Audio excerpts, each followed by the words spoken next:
નમસ્તે મિત્રો, આપ સર્વેનું ચા પર વાત શૈલા સાથેમાં સ્વાગત છે. મિત્રો, આપણે ગયા મહિને ડૉક્ટર કુણાલ કોઠારીની વાતચીત સાંભળી હતી. ઘણા બધા રિવ્યૂઝ મળ્યા, ઘણા બધા ક્વેશ્ચન્સ આન્સર્સ મળ્યા, ઘણી બધી કોમેન્ટો આવી. તો કુણાલ કોઠારીને ફરીથી મળવા માટે લોકોના આગ્રહને વશ થઈ આ વખતનો ઇન્ટરવ્યૂ પણ મને લાગે છે કે આજની વાતચીત પણ મારે ડૉક્ટર કુણાલ કોઠારી સાથે કરવી જોઈએ. સ્પેશિયલી એમની જે વાત હતી કે ડાયાબિટીસ, તો લોકોને આજે ડાયાબિટીસ બહુ બધી જગ્યાએ ફેલાયેલો છે. એક જમાનામાં ડાયાબિટીસ શું છે એ ખબર નહોતી. આજે એવું છે કે ઘરે ઘરે કોને ડાયાબિટીસ નથી એવું કોઈને પૂછી શકાતું નથી. તો એને માટે આજનો સ્પેશિયલ એપિસોડ ડૉક્ટર કુણાલ કોઠારી સાથે આપણી વાતચીતમાં વણી લેવામાં આવ્યો છે. તો વધુ કોઈ સમય વેડફવા કરતાં સીધી વાતચીત શરૂ કરું છું. ડૉક્ટર કુણાલ કોઠારી, ફરીથી અમારી ચા પર વાત શૈલા સાથેમાં આપનું સ્વાગત છે. તો ડૉક્ટર કુણાલ, ફરીથી મને લાગે છે કે પબ્લિકનો બહુ સારો રિસ્પોન્સ મળ્યો છે અને આજે ડાયાબિટીસ માટે જ પ્લીઝ આપણે વાતચીત કરીએ. અને સૌથી પહેલાં મારે તમને પૂછવું છે કે ડાયાબિટીસના રેમિશન વિશે આપણે થોડુંક જાણ્યું ગયા વખતે, પણ આ વખતે તમે જરાક વિસ્તારથી સમજાવશો? પહેલાં તો થેન્ક યુ વેરી મચ અહીંયા ફરીથી બોલાવવા માટે, અને જાણી આનંદ થયો કે સારો રિસ્પોન્સ છે અને આપણો એક મેસેજ લોકો સુધી પહોંચી રહ્યો છે. અને આપણે આ માધ્યમથી જ હવે આ મેસેજને આ વખતે થોડું વિસ્તારથી ડાયાબિટીસ પર ફોકસ રાખીને પહોંચાડવો છે. તો તમારું જે ડાયાબિટીસ રિમિશનમાં એક તો પહેલાં એક વસ્તુ ચોખવટ આપણે કરવાની જરૂર છે કે બે જાતના ડાયાબિટીસ હોય. એક કહેવાય ટાઈપ 1 ડાયાબિટીસ અને એક કહેવાય ટાઈપ 2 ડાયાબિટીસ. ઓકે. જે ટાઈપ 1 ડાયાબિટીસ છે એ લોકોના દર્દીને એ લોકો એક ઇન્સ્યુલિન હોર્મોન છે, જે આપણું સુગર રેગ્યુલેટર હોર્મોન છે, એ બનાવી જ ન શકે. એક આપણા શરીરમાં પેનક્રિયાસ નામની ગ્લેન્ડ છે, જે આપણા સ્ટમકની પાછળ એક પતલી એવી નાની ગ્લેન્ડ છે, એમાંથી ઇન્સ્યુલિન હોર્મોન આવે. આ હોર્મોનનું પ્રોડક્શન જ બંધ થઈ જાય તો ટાઈપ 1 ડાયાબિટીસની બીમારી થાય, જે તમને ઘણી વખત નાના છોકરાઓમાં બી જોવા મળી શકે અને જનરલી એનો અર્લી ઓનસેટ હોય. તો એ પરમનન્ટ હોય? હા, એ પરમનન્ટ હોય અને એના માટે તમારે ઇન્સ્યુલિનના ઇન્જેક્શન લેવા જ પડે. તો એ એક આખી જુદી જાતની બીમારી છે. એટલે જેને ટાઈપ 1 ડાયાબિટીસ છે અને જે નાનપણથી ઇન્સ્યુલિન પર છે, હા, એમાં બી ઘણું બધું લેટેસ્ટ શોધ થઈ રહી છે. ઇન્સ્યુલિન પંપ આવી રહ્યા છે, ઇન્સ્યુલિનના સ્પ્રે આવી રહ્યા છે, પણ એ એક અલગ બીમારી છે. ઓકે. આપણે અહીંયા જે મારું ફોકસ છે અને મારું જે ફિલ્ડ છે, જે લાઇફસ્ટાઇલ મેડિસિનનું ફિલ્ડ છે, જેની આપણે લાસ્ટ પોડકાસ્ટમાં વાત કરી, સ્માર્ટ લાઈફ, જે મારી લાઇફસ્ટાઇલ કંપનીના બેનર નીચે અમે બધું કરીએ છીએ, એ આપણે ટાઈપ 2 ડાયાબિટીસ માટે વાત કરીએ છીએ, જે પાછળથી લોકોને થાય છે. કરેક્ટ, સાચી વાત છે. તો ટાઈપ 2 ડાયાબિટીસ છે, એમાં ઇન્સ્યુલિન હોર્મોન છે તમારી બોડીમાંથી કામ છૂટી રહ્યો છે, પણ એ કામ કરતો બંધ થઈ જાય છે. અચ્છા. એટલે એને કહેવાય ઇન્સ્યુલિન રેઝિસ્ટન્સ, કે તમારો ઇન્સ્યુલિન હોર્મોન છે પણ એ કામ નથી કરતો. એના લીધે જે બીમારી થાય છે એને કહેવાય ટાઈપ 2 ડાયાબિટીસ. અને એ એકલી બીમારી નથી. આ જે ઇન્સ્યુલિન રેઝિસ્ટન્સ બીમારી છે એ આપણે વાત કરશું, પણ ઇન્સ્યુલિન રેઝિસ્ટન્સ અંદરમાં blood pressure, fatty liver, type 2 diabetes, hypertriglyceridemia, એક જાતનું કોલેસ્ટ્રોલ છે ટ્રાઇગ્લિસરાઇડ કરીને, એનું વધારે પ્રમાણ હોવું, even things like migraine, polycystic ovary, જે યંગ ફિમેલને ફર્ટિલિટીનો ઘણો બધો પ્રોબ્લેમ થતો હોય છે, એના લીધે એ બધી બીમારીઓ પણ આ મેટાબોલિક ઇન્સ્યુલિન રેઝિસ્ટન્સ હારે સંકળાયેલી છે. અને બધું આ પાર્ટ ઓફ મેટાબોલિક સિન્ડ્રોમમાં આવે. ઓકે. તો આજકાલ યંગસ્ટર્સમાં તો ખાસ ડાયાબિટીસનું પ્રમાણ ખૂબ જ વધી ગયું છે. એનું શું કારણ છે? હવે બે વસ્તુ છે કે મેં કીધું ને કે એક તો તમારે એના માટે પહેલા આ વસ્તુ સમજવી પડે કે ભાઈ મેટાબોલિઝમ જે છે એ કેવી રીતે થાય છે. તો મેટાબોલિઝમ એટલે શું છે કે ભાઈ આપણે જે બી ફૂડ ખાઈએ એ આપણને એનર્જી આપે. હવે એટલે તમે જેવું ફૂડ ખાધું, બ્લડમાં કોઈ બી ફૂડ જે કમ્પોનન્ટ બ્રેકઆઉટ થઈને સુગર જ બને, ગ્લુકોઝ. ગ્લુકોઝ એક મોલેક્યુલ છે સુગરનું, જે આપણે બ્લડમાં આવે. આપણે જો કોઈ બી બ્લડમાં ચેક કરીએ તો આપણે જે સુગરનું લેવલ ચેક કરીએ છીએ એ ગ્લુકોઝ લેવલ. હવે એ ગ્લુકોઝ જે બ્લડમાં આવે એ તમે જ્યારે આપણે તો કંઈ બી ખાઈએ એટલે જેવું નીકળે એટલે જેવું આપણું પેનક્રિયાસ ડિટેક્ટ કરે કે ઓ સુગર આવી, ગ્લુકોઝ આવ્યું, એટલે એ ઇન્સ્યુલિન હોર્મોન રિલીઝ કરે. ઇન્સ્યુલિન હોર્મોન છે એ આજે સુગર આવી બ્લડમાં એને તમારા બોડીના સેલને આપે. જે આપણા બોડી છે એનો મિલિયન્સ ને ટ્રિલિયન્સ ઓફ સેલ્સ છે, એમાંથી બનેલું છે આખું, અને હરેક સેલને સુગર જોઈએ કામ કરવા માટે. અચ્છા, એટલે એને આપી દે. Basically sugar is energy. Correct. એટલે તમારું એમાં કામ ચાલે છે. હવે તમે પણ એક્સેસ સુગર ખાવ છો, તમારી બોડીએ ધારો કે જેટલું ખાધું તો ઇન્સ્યુલિન હોર્મોન તો ટ્રાય કર્યા જ કરશે એ સુગરને સેલને આપવાની, પણ સેલે આગલું બી નથી વાપર્યું. તમારી લાઈફસ્ટાઈલ એટલી એક્ટિવ નથી, તો એક્સ્ટ્રા સુગર થઈ ગઈ. એટલે હવે સેલ ના પાડવા માંડશે ઇન્સ્યુલિનને કે ભાઈ મારે તમારી જરૂર નથી. ઓકે. એ જે સેલ જ્યારે ઇન્સ્યુલિનને ના પાડવાનું ચાલુ કરે એટલે કે સેલ રેઝિસ્ટ કરે છે કે મારે હવે વધારે સુગર નથી જોતું, એ ઇન્સ્યુલિન રેઝિસ્ટન્સ. પણ તો આ તો ફૂડમાં sugar, right, food converts into the blood અને બ્લડમાં જે ગ્લુકોઝ છે એ, તો સ્ટ્રેસથી કેવી રીતે શુગર વધી જાય? હવે એમાં એવું છે કે એનામાં એક હોર્મોન આવે છે કોર્ટિઝોલ હોર્મોન, એને ફ્લાઇટ ઓર ફાઇટ હોર્મોન બી કહેવાય છે. એ હોર્મોન આપણા કિડની ઉપર એક નાની એવી એડ્રિનલ ગ્લેન્ડ હોય છે, એમાંથી બહાર નીકળે. ઓકે. હવે આ હોર્મોનનું કામ છે, બહુ જ ઇમ્પોર્ટન્ટ કામ છે કે ધારો કે તમારી પાછળ આપણે જ્યારે હન્ટર ગેધરર હતા કે એકદમ પાષાણ યુગમાં જતા આદિમાનવ ટાઈપમાં, તમારી પાછળ સિંહ પડ્યો હોય અથવા તમારે બચીને ભાગવું હોય, તો ત્યારે તમારા બોડીમાં બાકીની બધી પ્રક્રિયાઓ બંધ કરી અને એ એનર્જી તમારા પગોને અને હાથોને આપે. એટલે કાં તો તમે ફાઇટ કરો ઓર તમે ત્યાંથી ભાગી જાઓ. એ ટાઈમે બીજી બધી ક્રિયાઓ બંધ થઈ જાય. તો આ ફ્લાઇટ ઓર ફાઇટ હોર્મોન છે, એનું નામ કોર્ટિઝોલ.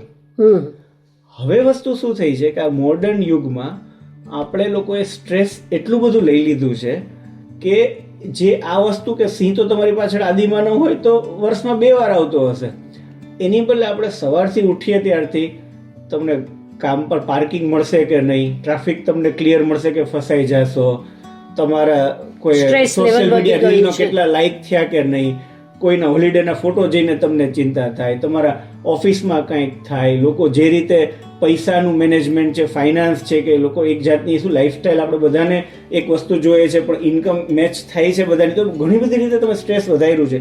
એટલે આ કોર્ટિઝોલ હોર્મોન, આને માઇક્રો સ્ટ્રેસીસ કહેવાય, કે દિવસમાં નાની નાની ઘટનાઓને આપણે જે સિંહ પાછળ પડ્યો હોય એ જાતના લેવલનું સ્ટ્રેસ કરીએ છીએ. એટલે આ કોર્ટિઝોલ હોર્મોન છે એ રિવર્સ કામ કરે અને એ તમારું ગ્લુકોઝ લેવલ વધારે, અને એટલે સ્ટ્રેસનું પછી આમાં ઇફેક્ટ આવી જાય છે. એટલે આપણે ગુજરાતીમાં તો કહેવત છે ચિંતા ચિતા સમાન. એક્ઝેક્ટલી સાચી વસ્તુ છે, બહુ સાચી વાત છે કે આપણને લઈ જ જાય છે છેક સુધી. અને એમાં બીજી પ્રોફેશનલની વાત કરી તો એમાં બીજું આવે સ્લીપનું. હવે અત્યારે શું થાય છે, ઘણા બધા બીજી પ્રોફેશનલ હોય, આખો દિવસ કામ કરે, ફૂલ ડિસિપ્લિનથી રહે, ઇવન હેલ્ધી ખાઈ બી ખરા, કદાચ છાલે કામ પતાવીને જીમમાં જઈને ઘરે જશે, રાઈટ, પણ પછી બધાને શું થાય છે કે આજે એક આપણે નવું ટ્રેન્ડ ચાલુ થયું છે કે બધાને મી ટાઈમ જોઈએ છે.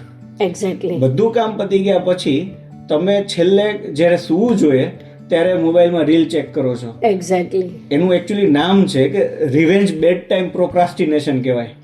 કે તમારે સુવાની જરૂર છે, એની બદલે તમે હવે એમ થયું કે આખો દિવસ મેં બિઝી કાઢ્યો, આખો દિવસ મેં એક્સરસાઇઝ કરી લીધી એટલે એક કામ પતી ગયું, મારી બોડી ઇઝ પરફેક્ટ, માટે હું 1 કલાક રિલેક્સ થઈને રીલ્સ જોઈશ. એ તમે જે 1 કલાક તમારી ઊંઘની ઓછી કરો છો ને, એનું તમારા મેટાબોલિઝમ પર, ડે ટુ ડે જે આપણે કીધું એનર્જી એફિશિયન્સી પર એટલી મોટી ઇફેક્ટ આવે છે કે એ તમે ઊંઘ એવી વસ્તુ નથી કે કોઈ જેને કહેવાય ને કે ભાઈ કોઈ એ ઊંઘ એસેન્શિયલ પાર્ટ છે.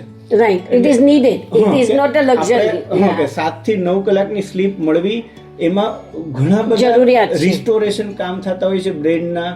જે હોર્મોનનું હોય એક સર્કાડિયન રિધમ વસ્તુ છે કે ભાઈ દિવસમાં દિવસના હોર્મોન સાચા રિલીઝ થાય તો રાતે રાતના હોર્મોન સાચા રિલીઝ થાય.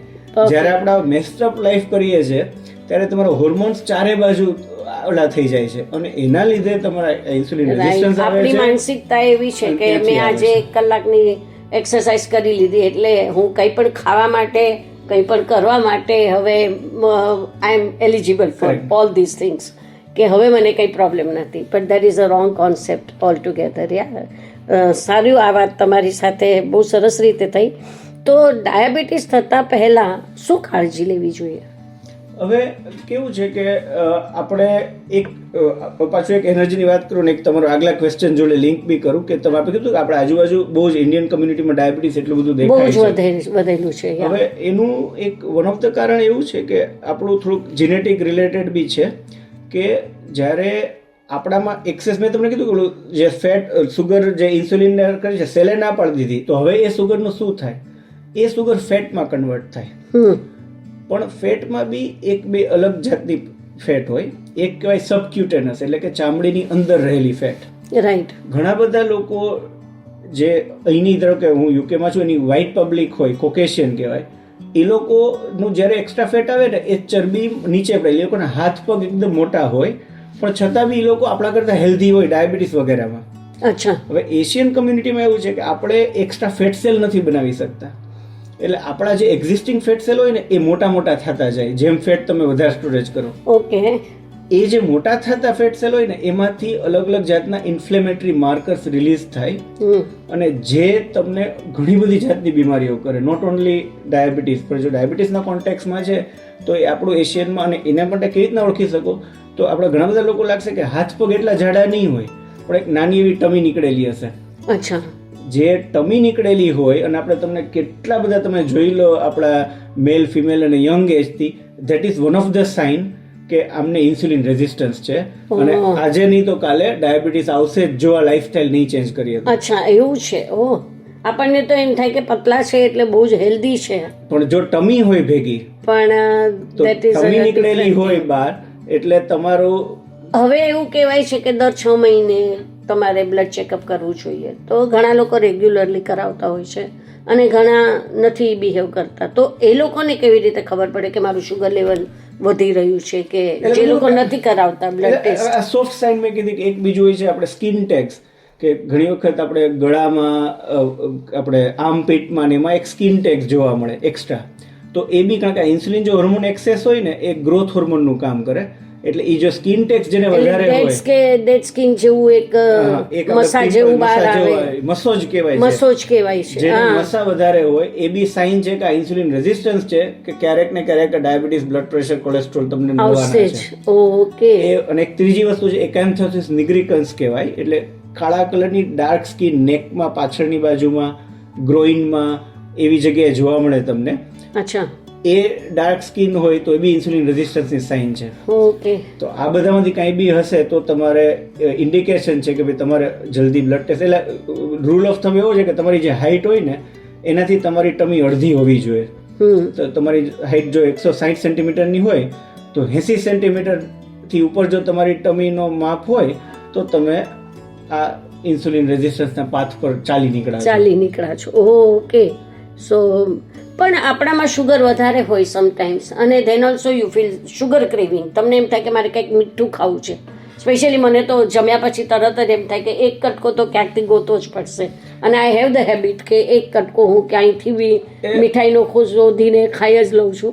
એ બધાને થાય અને બહુ જ નોર્મલ વસ્તુ છે. અને એનું થોડુંક અગેન પાછું આપણું આદિમાનવ ટાઈપમાંથી આવે છે કે એક વસ્તુ તો એ છે કે આપણે મોટા ભાગનું આ છેલ્લા 100-200 વર્ષ તમે જવા દો ને તો ફૂડ સ્કેર્સિટી વોઝ ઓલવેઝ.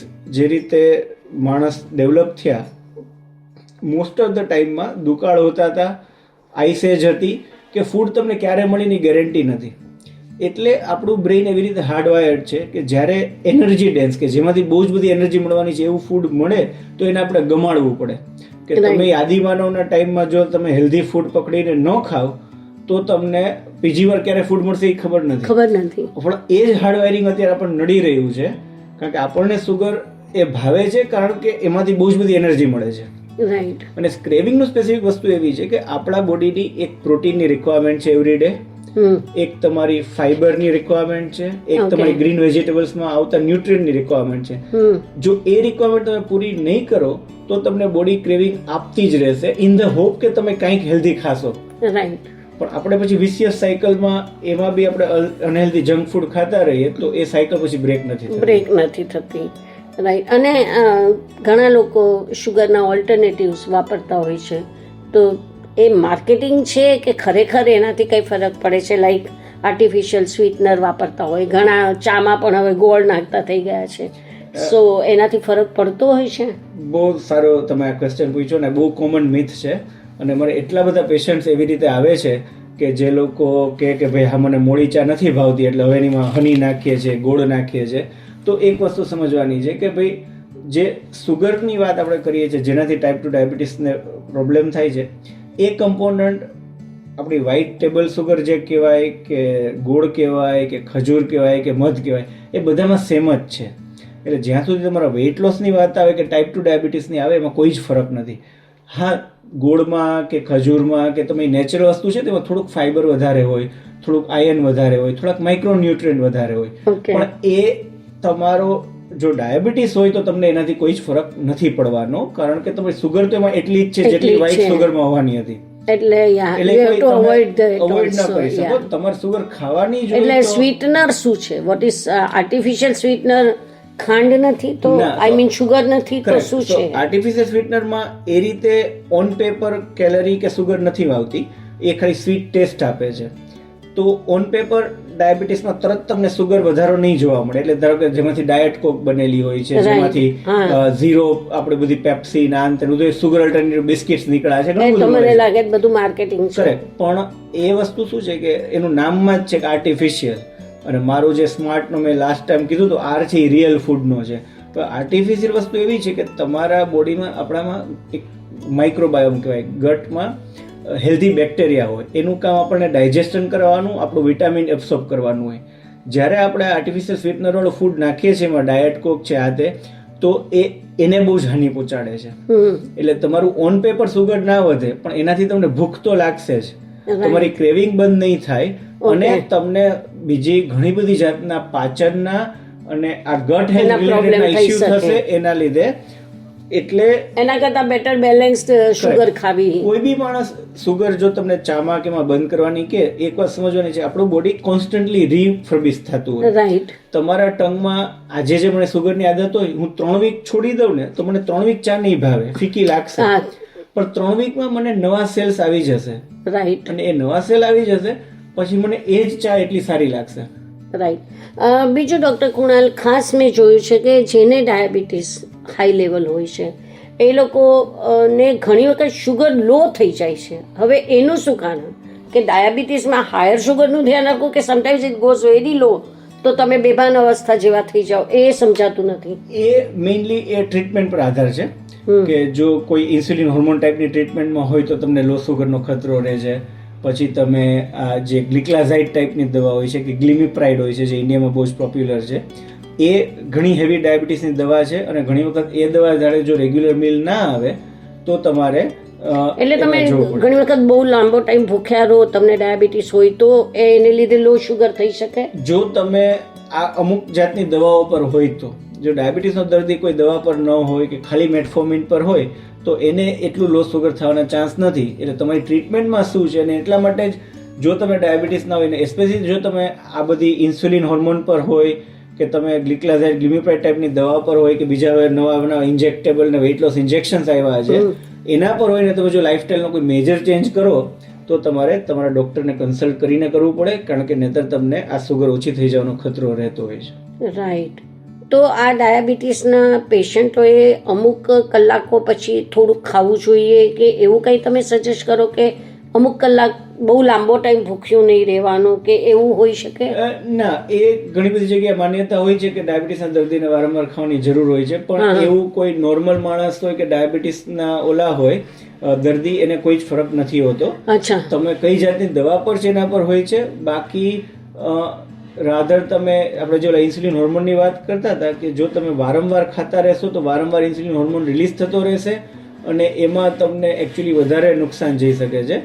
વધારે ઇમ્પોર્ટન્ટ પોઈન્ટ એ છે કે રેકગ્નાઇઝ કરો કે એવું શું ફૂડ છે જેનાથી તમારી સુગર વધે છે અને એ આપણે અવોઇડ કરવાનું છે. રાઈટ. ડાયાબિટીસને લીધે હાર્ટ એટેક એક કોમન વસ્તુ છે જે લોકો જાણે છે. બીજી કઈ કઈ બીમારીઓ થઈ શકે, લાઈક પેરાલિસિસનો એટેક ડાયાબિટીસ હાઈ થવાથી આવી શકે, એવું આ એકાદ બે વસ્તુ મને ખબર છે જે જનરલ નોલેજ છે. પણ બીજી કઈ કઈ એવી બીમારીઓ છે કે જે ડાયાબિટીસને લીધે તમારી સ્થિતિ થઈ શકે? એટલે ડાયાબિટીસમાં જ્યારે આપણે કોમ્પ્લિકેશનની વાત કરીએ તો એ કોઈ એક મોટી બીમારીઓ કે મેક્રો કોમ્પ્લિકેશન કહેવાય કે એમાં આપણે તમે કીધું એ પ્રમાણે હાર્ટ એટેક, સ્ટ્રોક વગેરે આવે, અને એ કોઈ કે એમના એન્ડ ઓર્ગન ડેમેજ કહેવાય કે જેથી તમારું હાઈ સુગર જો બહુ જ વધારે વર્ષ સુધી ટ્રીટમેન્ટ વગર રહે તેમાં આંખને ડેમેજ થઈ શકે, એટલે ડાયાબિટીક રેટાઇનોપેથી કહેવાય, બ્લાઇન્ડનેસનો ખતરો હોય, તમારે કિડનીને ડેમેજ થઈ શકે, તમારા આપણે પગને ડેમેજ થઈ શકે, તમારા પગમાં સેન્સેશન ઘટી શકે, તો જેથી તમને પછી આગળ જતાં કોઈ વુન્ડ વગેરે થાય તો તમને ખબર ના પડે. તો એ બધી વસ્તુ છે ને એટલા માટે જ અગેન ડાયાબિટીસ હોય તો તમારે યરલી ચેકઅપમાં આંખનું ચેકઅપ છે, તમારું બ્લડ પ્રેશરનું ચેક છે, તમારા કોલેસ્ટ્રોલનું ચેક છે, તમારા કિડનીના ફંક્શન માટે બ્લડ ટેસ્ટથી ચેક બી થાય, અને એક યુરિનમાં પ્રોટીનનો લીકેજ છે કે નહીં એ ચેક થતું હોય છે ને, યુરિન ACR કહેવાય. રાઈટ. એ બધા વસ્તુ જરૂરી છે. ફૂડ ચેક યરલી જરૂરી છે, તો તમે એના કોમ્પ્લિકેશનને અર્લીથી પકડી શકો તો એની ટ્રીટમેન્ટ થઈ શકે છે. તો ડૉક્ટર કુણાલ, ડાયાબિટીસ માટે તમે ખૂબ જ સરસ માહિતીઓ આપી. લોકો આજકાલ બહુ બધા નેચરોપેથી ચાલ્યું છે, ઘણી બધી દવાઓ, સાઈડ ઇફેક્ટ્સ, આમ થાય વાતો ચાલે છે.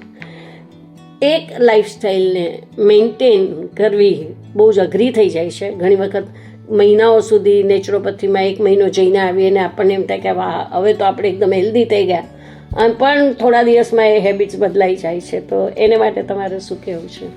હેબિટ બહુ જ મોટી વસ્તુ છે, અને એમાં એક એનું સાયન્સ છે હેબિટ ફોર્મેશનનું. કે એક તો કે પહેલા 21 દિવસ તો તમારી બોડી બહુ જ રેઝિસ્ટ કરે. કોઈ બી નવી હેબિટ કરો ને તો પહેલા 21 દિવસ તો તમને એ નહીં જ ગમે, તમારી બોડી તમારી ઓલ્ડ કમ્ફર્ટ ઝોનમાં જવાનું ટ્રાય કરશે. 21 દિવસ પછી થોડુંક ન્યુટ્રલ ચાલુ થાય, અને પછી એક એવું ફિગર છે કે 66 ડેઝ કહે છે. 66 ડેઝ સુધી જો તમે કરી શકો ને તો પછી તમારું એ નવી આદત બની જશે અને તમારી પુરાની આદતમાં તમે નીકળી જશો. પણ એ જે 66 દિવસ કઈ રીતના કાઢવા, તો એના માટે છે ને એક એટોમિક હેબિટ્સ કરીને જેમ્સ ક્લિયરની બુક છે, એને બહુ સરસ રીતે કીધું છે કે એક તો તમારે હેબિટને ઓબ્વિયસ બનાવો, ઇઝી બનાવો,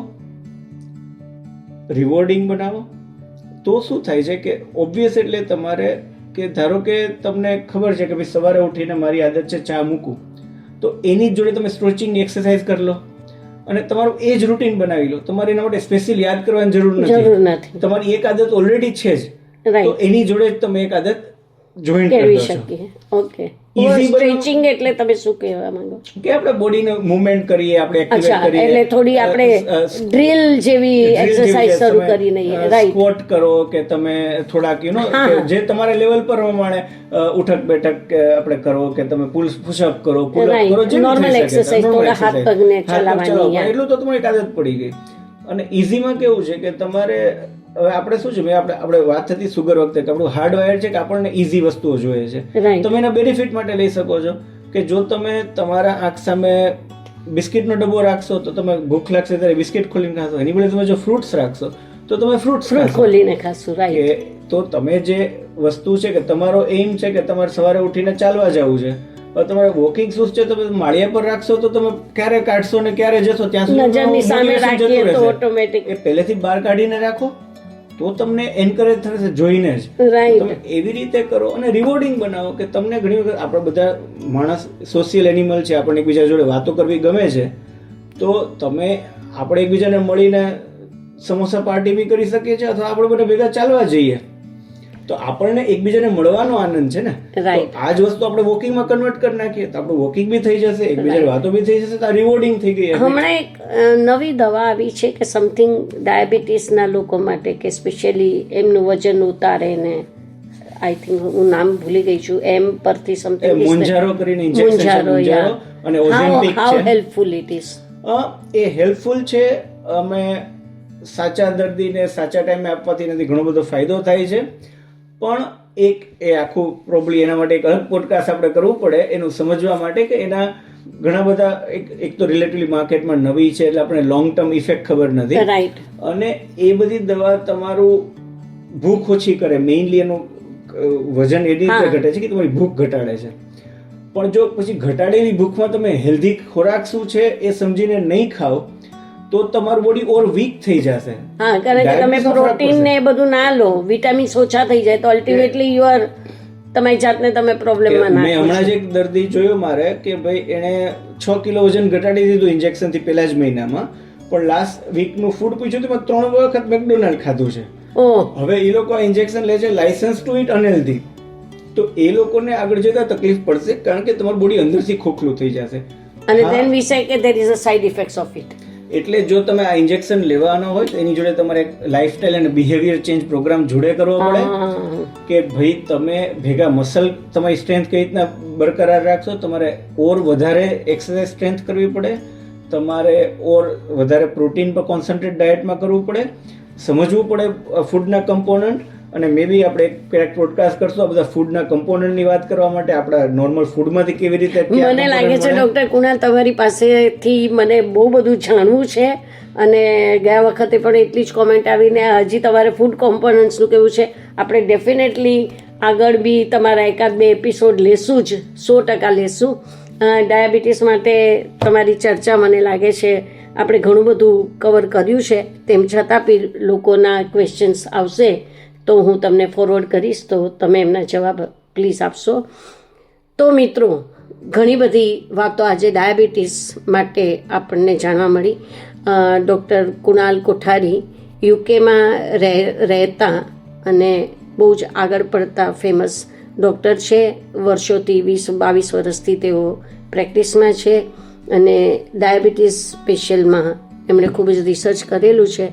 તો ગયા એપિસોડના બહુ બધાના આગ્રહને લઈને મેં ફરીથી ડૉક્ટર કુણાલ કોઠારીની મુલાકાત લીધી છે. આશા છે આપ સૌને ગમ્યું જ હશે અને ઘણું બધું જાણવા મળ્યું હશે. તેમ છતાં પણ તમારા પર્સનલ કોઈ પણ ક્વેશ્ચન હોય તો તમે મને કોમેન્ટમાં મૂકી શકો છો. હું ડૉક્ટર કુણાલને એ ફોરવર્ડ કરીશ અને તેઓ તમને ડાયરેક્ટ જવાબ આપશે. તમને હું એમનો નંબર પણ મોકલી શકું છું. તો પ્લીઝ તમે કંઈ પણ જરૂર હોય તો જણાવશો મિત્રો. Doctor Kunal, thank you very much for coming another time. અને તમે ખરેખર તમારો બહુ જ મૂલ્યવાન સમય મને આપ્યો છે, અને મને લાગે છે કે તમારું હજી આગળ બી તમે જેમ ફૂડ કમ્પોનન્ટ્સની વાત કરી છે, મને બહુ જ એમાં ઇન્ટરેસ્ટ પડી રહ્યો છે, કારણ કે જે વસ્તુ હું નથી જાણતી એ વસ્તુ મને એમ લાગે છે કે મારા શ્રોતાઓને પણ નહીં ખબર હોય એ વસ્તુ હું એ લોકોને આપું, એ મારો એમ છે. Guidance, inspiration is my theme. તો જરૂરથી મને લાગશે કે હું ફરીથી તમારો ઇન્ટરવ્યૂ શોર્ટ ટાઈમમાં જ લઈશ. અને thank you very much Kunal, અને થેન્ક યુ મિત્રો મારી પોડકાસ્ટને સમય આપવા માટે અને સારો આવકાર આપવા માટે. ફરી મળીશું આગળના એપિસોડમાં 22 તારીખે સાંજે 5 વાગે ચા પર વાત શૈલા સાથેમાં બીજા એક ખાસ મહેમાન સાથે. ત્યાર સુધી ઇંતજાર. Thank you.